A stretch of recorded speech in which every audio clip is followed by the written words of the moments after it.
Hello, everyone. Welcome to today's episode of XenTegra on Air IGEL podcast series. I'm your host, Indrajeet Ghorpade, Director Solution Engineering with XenTegra Private Limited. And I have with me my friend Simon Townsend, Field CTO with IGEL. Hey, hi, Simon. How are you? I'm very well, thank you, Indrajeet. How are you? How's your week been? I'm good. I'm good. Thanks. So week was like with couple of demos, some technical discussions. So it was a good week. A lot of productive things happened, and the weekend again, right? Kind of a rest after that busy week. What about you? I think you were traveling last week to the head office, IGEL head office. So That's right. Yeah, what's yeah, I was out in Germany for the majority of last week, actually. So I had the fortunate uh, possibility to go and sit down with our developer and our product management teams last week, and we spent about 3 days just reviewing sort of like the EUC market, what our roadmap looks like. Um, Both myself and the CTO have been visiting a number of different customers over the last 3 or 4 weeks as well. So there was a lot of roadmap refinement that was going on last week to make sure that we are aligning our roadmap with what's going on in the market and what our vision is as an organization. So always great to see that. I think on Wednesday night I was able to meet up with about 150 of the IGEL employees in Bremen, oh, which was very good. yeah. And yeah, as I say, we got a lot done. And I think some of that I'll start to touch on this week actually, and probably again next week as we get close to some of the releases. But lots of exciting things going on in both the EUC space and at IGEL at the moment. So I'll try and give you a little bit of an update on some of those.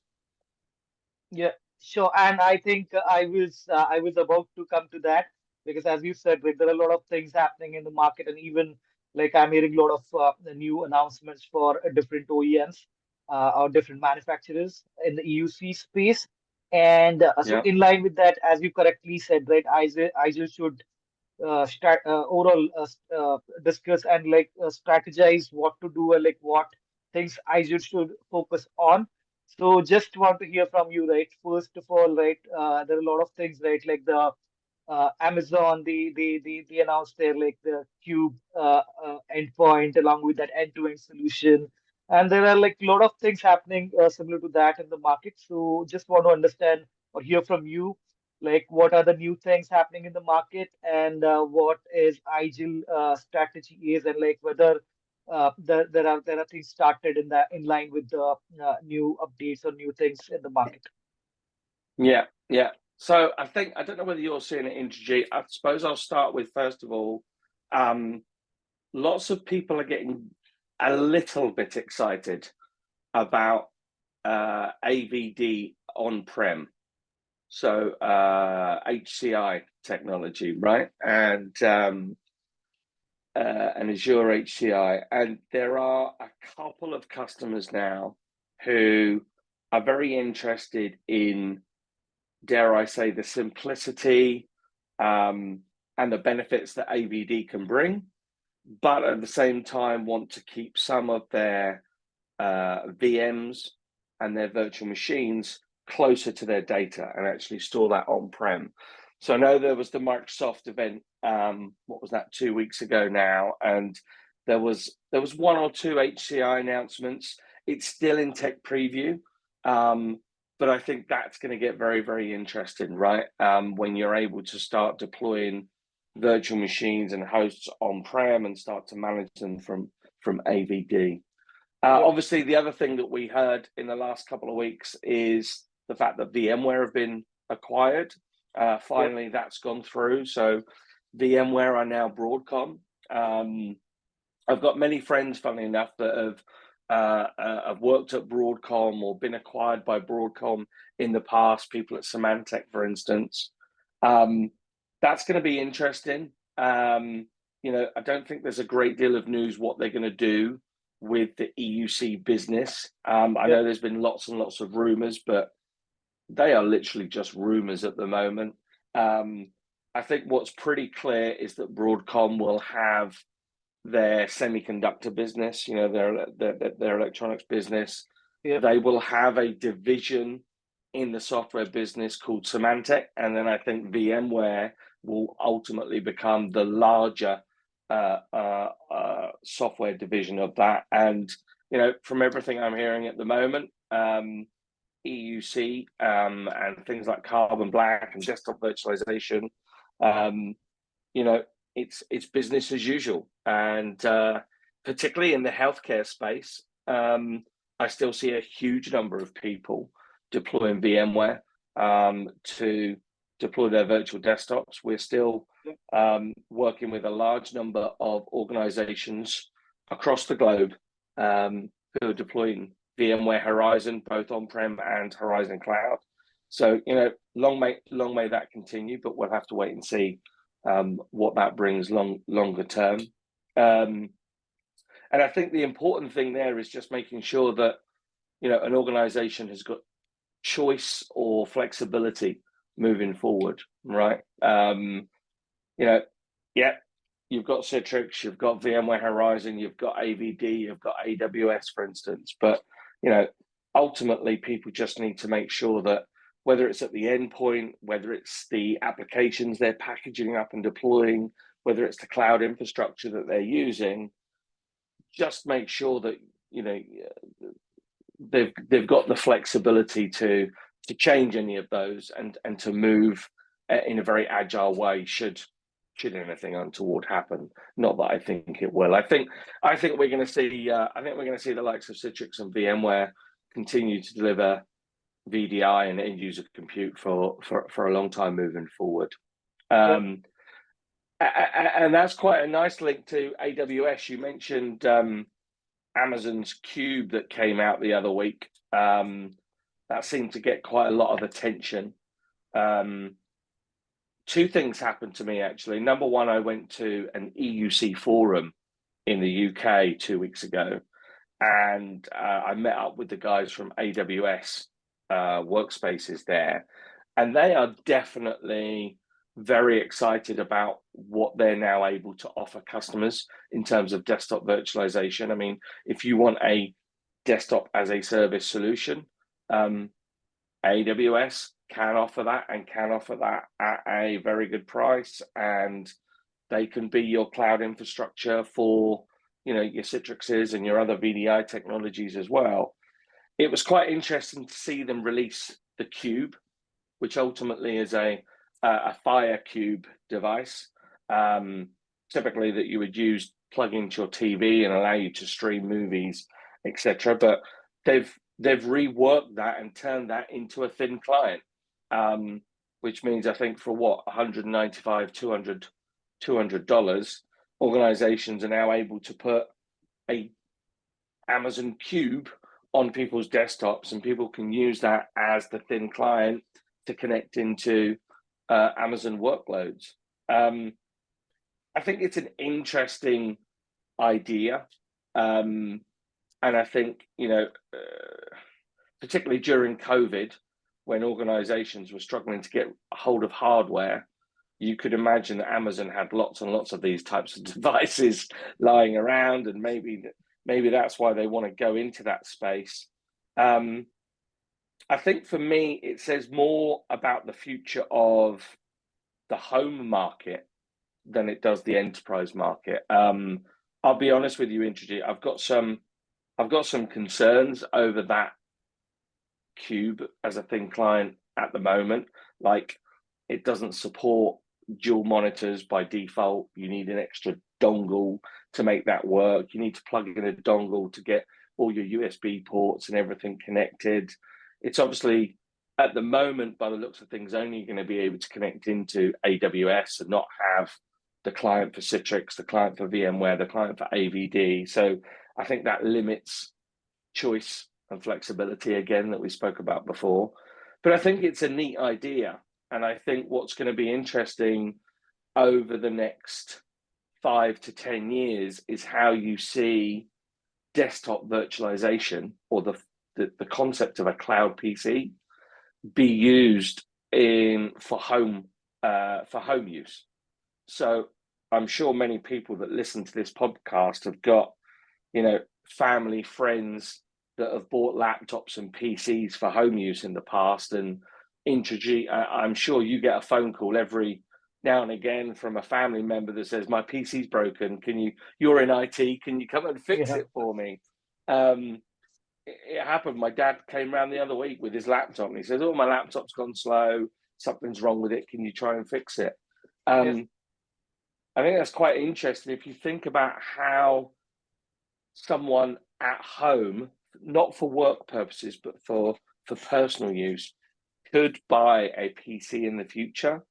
Then it could well be a Amazon Cube accessing a Windows desktop in the cloud. And, lots and lots of people sign up to Amazon Prime.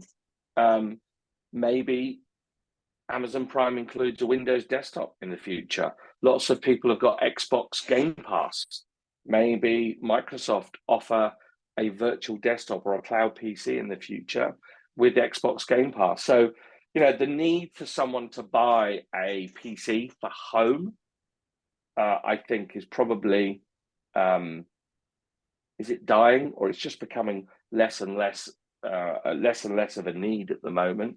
And it comes with a cost and it comes with an overhead. Maybe that in the future is the way that people buy PCs in the future, right? The Windows desktop is delivered from the cloud. And that's where people go, that's where my son, my dad, my aunt, my uncle, maybe that's where they go to do their work. So yeah, interesting times. You got any thoughts on that? Yeah, I think there's one question, and I think partially you address that particular or answer to that question. Being in IGEL, being a like edge computing or like thin client vendor, like so. Though right now IGEL is not manufacturing, but right now having ecosystem partners like who provide IGEL OS on the endpoints or like on the thin clients, and Amazon Cube coming in the market. So you, I think, partially addressed it. It is more of a like home use thing than a corporate device or like kind of a device which you can use for your corporate application. So just want your like view on that. Like, is my understanding correct? So this Cube is more of a like home use device for now at least, and there'll not be any immediate competition as such for IGEL in end computing or like edge OS Yeah, solution. I see your point. Yeah. So, I mean, just to be clear, their strategy for releasing it is for the enterprise, not for home. I think Okay. it's exciting to look at that device for a future home use, but the reason why they've announced it and the reason why they've launched it is for the enterprise. Definitely, if you read all of their blogs, their argument is enterprises need a cheaper, thin client, and we've got these cubes lying around, and we can repurpose these cubes and turn them into very performant thin clients that can then access Amazon workspaces. I think the challenge is that an organization doesn't want a zero client, right? And that ultimately is a zero client. By all accounts, it ships through the web browser and it connects to Amazon workspaces. But as well as I do that customers have got Citrix, customers have got VMware, customers are looking at Windows 365, they're looking at AVD. I've got customers who connect to all three of those types of environments. So when it comes to an endpoint, any endpoint, it needs to be able to support more than just one protocol, more than just one VDI solution. And I think, yes, if you're a customer and you're looking at deploying Amazon workspaces, maybe you can buy 1,000 Amazon cubes, and maybe that will work quite nicely for you. My experience tells me that people want flexibility in what they can connect to. They also don't want dongles that stick out of devices, right? They want, if you look at the HP thin client as an example, even the old IGEL thin client, there's at least 2 ports on the back, 2 HDMI ports or display ports on the back, normally 3, at times 4, right? Yep. And here's the other thing that I think, the world's missing, which is, you can buy a thin client for $250, but then you've got to buy a keyboard, you've got to buy a mouse, you've got to buy a screen. By the time you package all of that up and you send it to home, you could have bought someone a laptop. A Lenovo L14 laptop is going to cost you €500. The HP G645 laptop is not probably going to cost you much more. If you want the benefits of a thin client, which is easy to manage and easy to secure, you can have that on a laptop. We've got to break away from a laptop always runs Windows and a thin client is always a funny square device that is secure and easy to manage. You can have the best of both worlds if you look at something like IGEL on a laptop, and that becomes a lot easier. What do I do with a laptop? I've got something that's a box that's this size, right? I ship it out. I don't need to worry about an extra keyboard. I don't need to worry about an extra monitor. That person can use it in a hybrid world, so they can work from home on a Monday and a Friday. They can bring it into the office on a Tuesday, Wednesday, Thursday. Yeah. I think that for me is where I think the sweet spot is right now, where the opportunity is. So yeah, but all exciting. I'm not suggesting. I love these types of things. I mean, if you look on LinkedIn, you can sort of see lots of people are excited to see Amazon doing something in this space and bringing out new types of devices. I saw a CTO last week. What was that called? The HP Flex, I think it was. It was one of the CTOs at another partner, and he'd been into HP, and he had this like laptop that opened up, and then the keyboard came out of it, and what was left was something that was double the size of screen, and the keyboard was remote. This thing looked amazing. I'm pretty sure it was called an HP Flex or an HP Edge or something. I could probably look it up, but there's some cool devices out there. But I think it all comes down to the devil is always in the detail, Indrajeet. Yep. And Yep. the other thing you've got to ask yourself is, what's going on with the CPU chips? I think if I look in my drawer here, going off track here, aren't we? But I don't mind.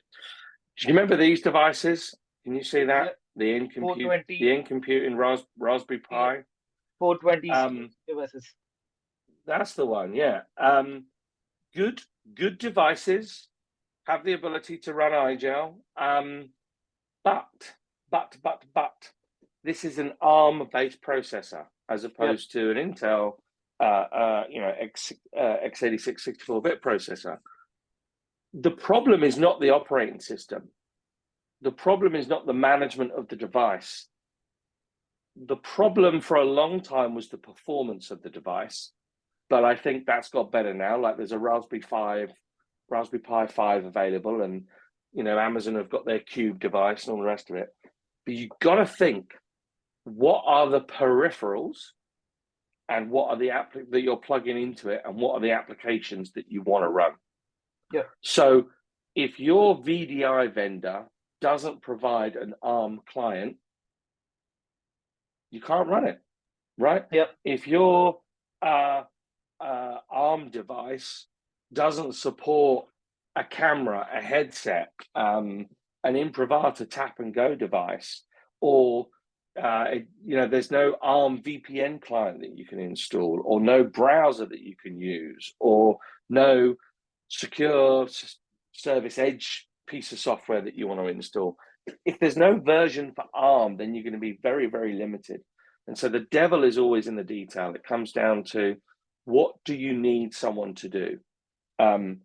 You can connect to a Zoom call from anything, Mac, phone, Windows, VDI, whatever. You can connect to a VDI session in the same way from almost any device.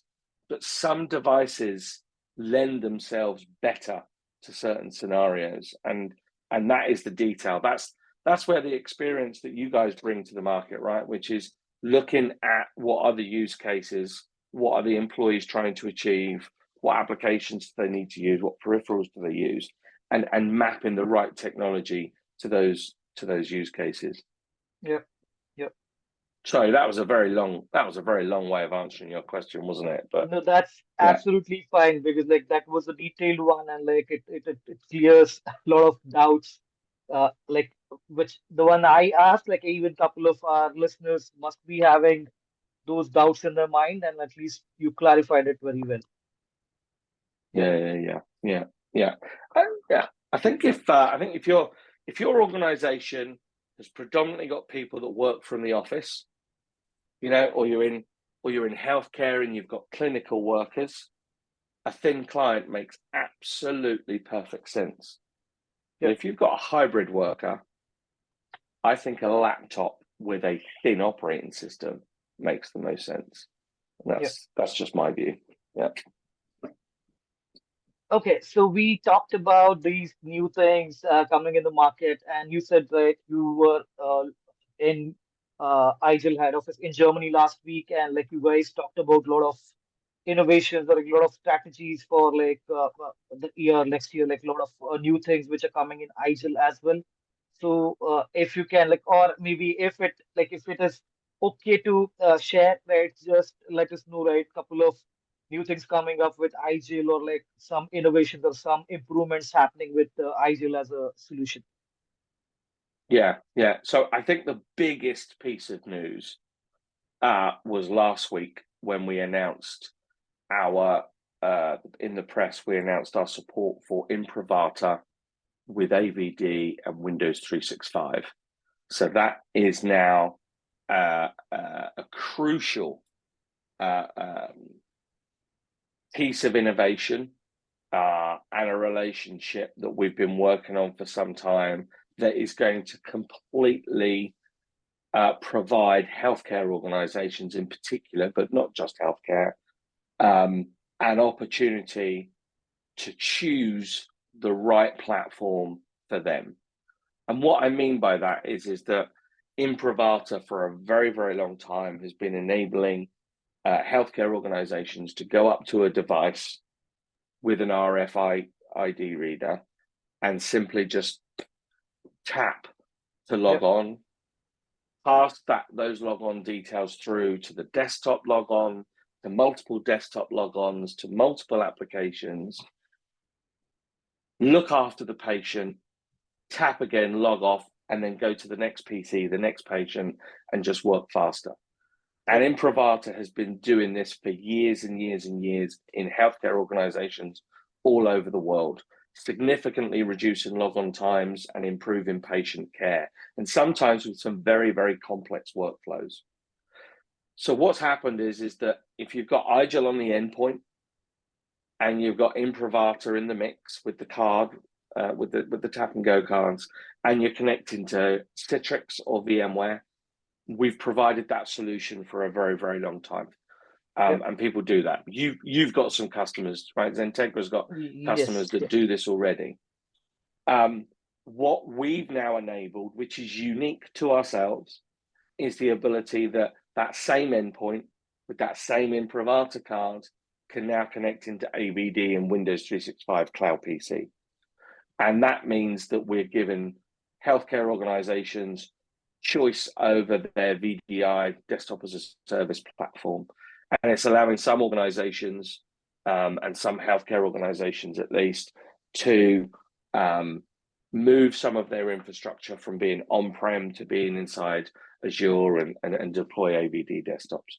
So this is massive. And the reason why it's so big is that, to get Improvata working with AVD, IGEL on the endpoint is the solution. And this just means that all of those complex workflows can be solved. And ultimately, we just end up providing more cost-effective end-user compute solutions in healthcare that actually and truly benefit patient care. You know, healthcare is always targeted with ransomware. There's always security concerns, particularly security concerns on the endpoint. There is always slow logons. There's always multiple applications. There's always worries about which clinician can sign off medicine and assign drugs to people. You know, Imprivata and desktop virtualization overcome so many of those challenges. You know, and so yeah, very, very excited to see that announcement last week. So that now means that the Imprivata app is now in the app portal. Yep. And it means that it doesn't matter whether you're deploying Citrix VMware or one of the Microsoft technologies like AVD or Cloud PC, you've got the ability to integrate Imprivata in there.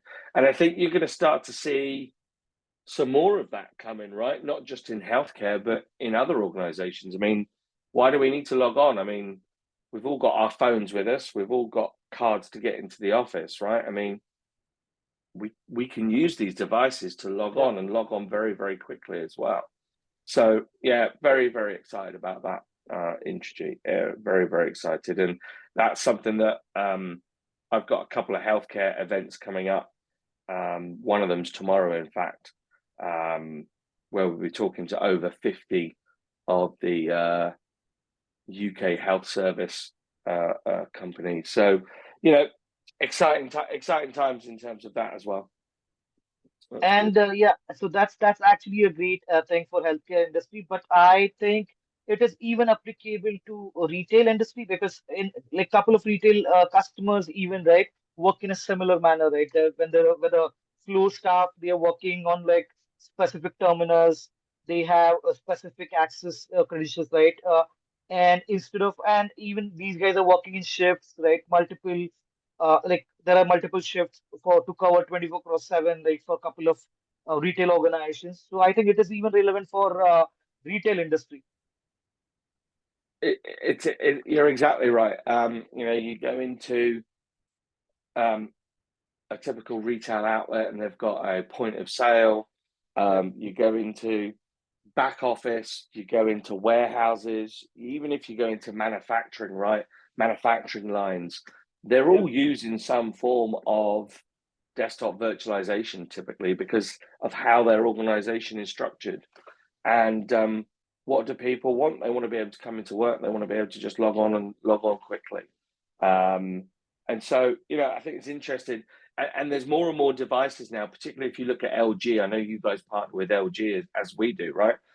They've got the RFID readers built into the monitors. Yep. So, I mean, it's, you know, you go up to these monitors, number one, they're beautiful looking screens, right? And then they've literally just got a wireless keyboard and a wireless mouse, and all someone needs to do is just tap the screen and they're on. So I think it gives it gives more than just healthcare, to your point, massive opportunities to change the way that we work. And that's going to become even more important as the newer, younger generations come into work as well. You know, you and I know what Control Alt Delete is. My children don't. Like, I mean, you know, they're used to swiping up, putting PIN numbers in, using their face, right? They just they don't know what Control Alt Delete is and what the concept of a username and a password is. So yeah, simplification all round. The other thing I was going to talk to you about was some of the other apps that we're looking at putting on the app portal very, very soon. And some of this is very, very exclusive, Indrajeet. Like, we've not told anybody else.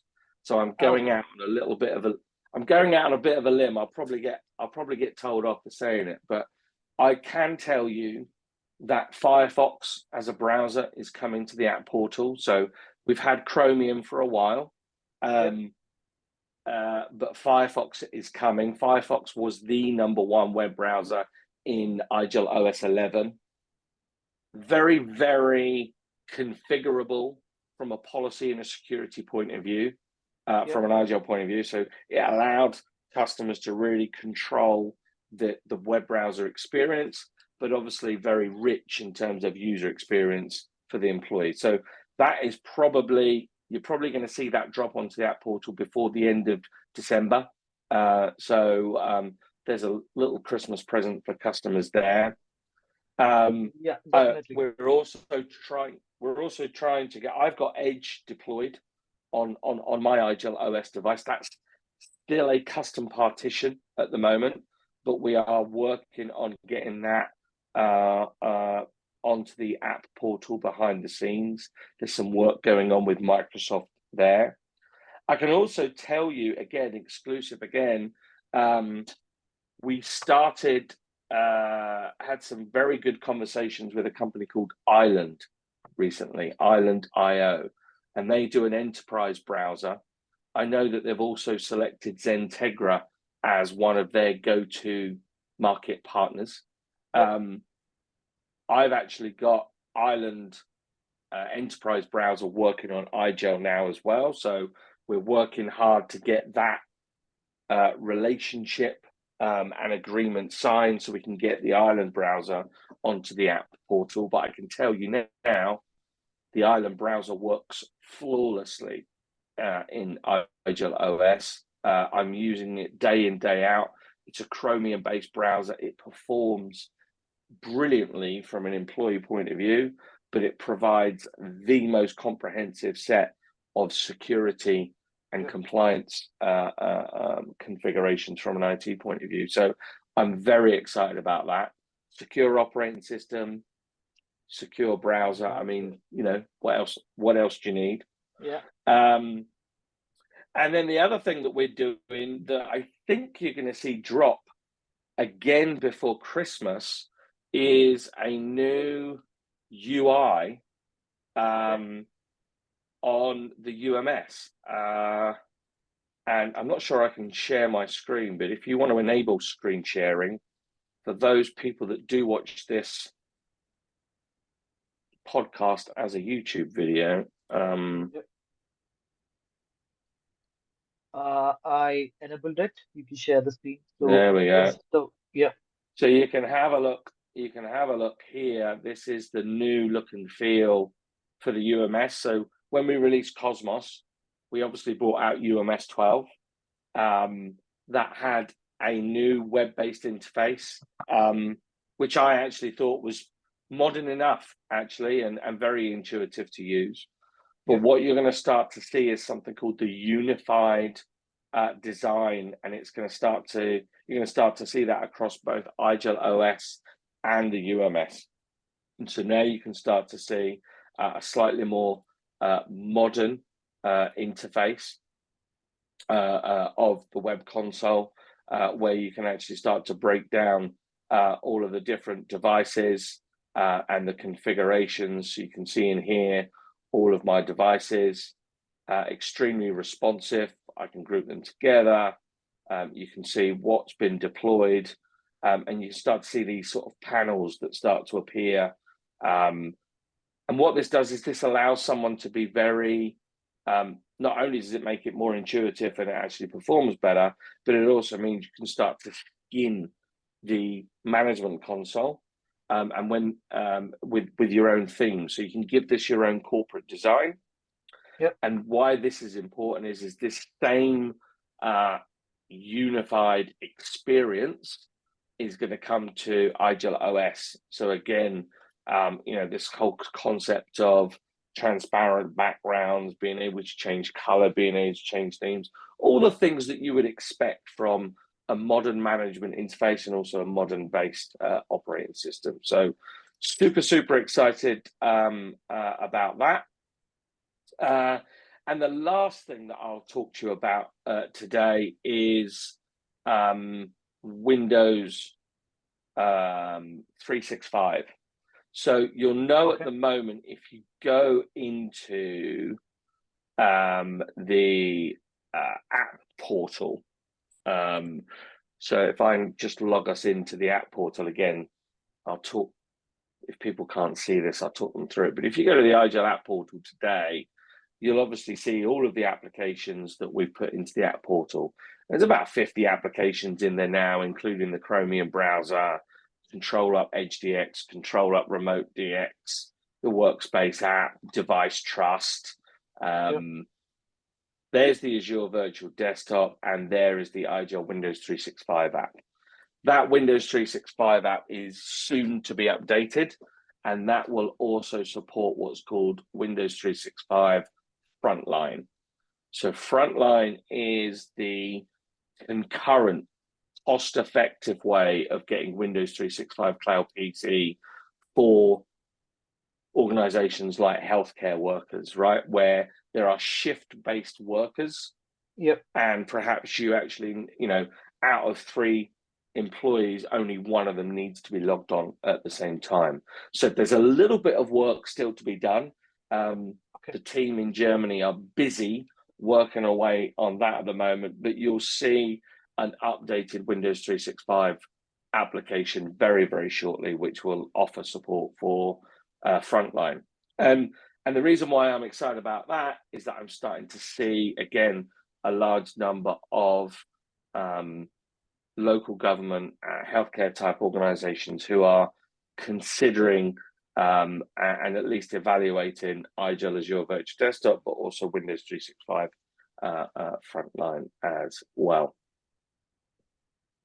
So lots going on. More applications being added to the app portal, new version of the UMS, some new IGEL Ready Alliance partnerships in place, all continuing to drive either improved security, improved VDI DAS type workloads, or in fact just improve the experience for SaaS based activity, right? When you look at the way the world is going, more and more applications over time will go to the web browser. They will never replace all of your Windows apps, but the need to have a secure operating system combined with a secure browser, combined with a secure VDI client or desktop as a service client, that I think is the future and where things are going. This is so exciting. It is as per the enhancements in the technology, or overall, I'll say end user computing world. The secure browser, like right now, a lot of people are talking about secure browser, Island. Like you mentioned about the integration of Island, then Microsoft, Windows 365, Microsoft 365, which is again for that specific use case of concurrent users. So IGEL is doing a lot of things, right, to meet that expectation of end users, which is in line with the use case or their day-to-day use.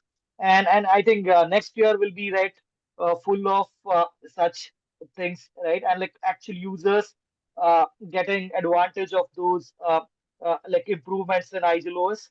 It's pretty exciting. So even for us now as a partner, when we are going in front of our customers, definitely we have these additional points, right? As you mentioned about, right, secured endpoint, secured browser. Where else you want, right? That the security needs in consideration, right? So that kind of a conversation we can even have with our customers, right? So this is pretty exciting for us as well as I think to our customers. Yeah.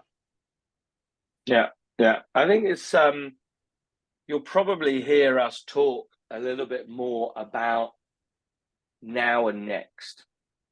A little bit more, right? And I think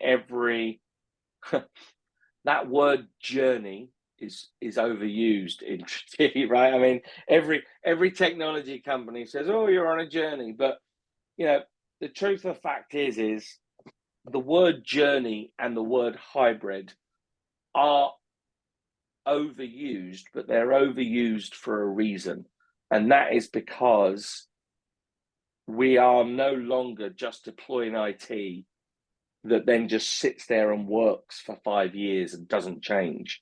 Like, technology is evolving far quicker than it's ever been. Our organizations are changing. Companies are getting acquired. People are having to work in a more hybrid way. The security threats are coming. for whatever people, and then their budgets are being questioned as well. Like the CFO's questioning where money's being spent, and are we buying something for 3 years that is then going to be useless in 2 years?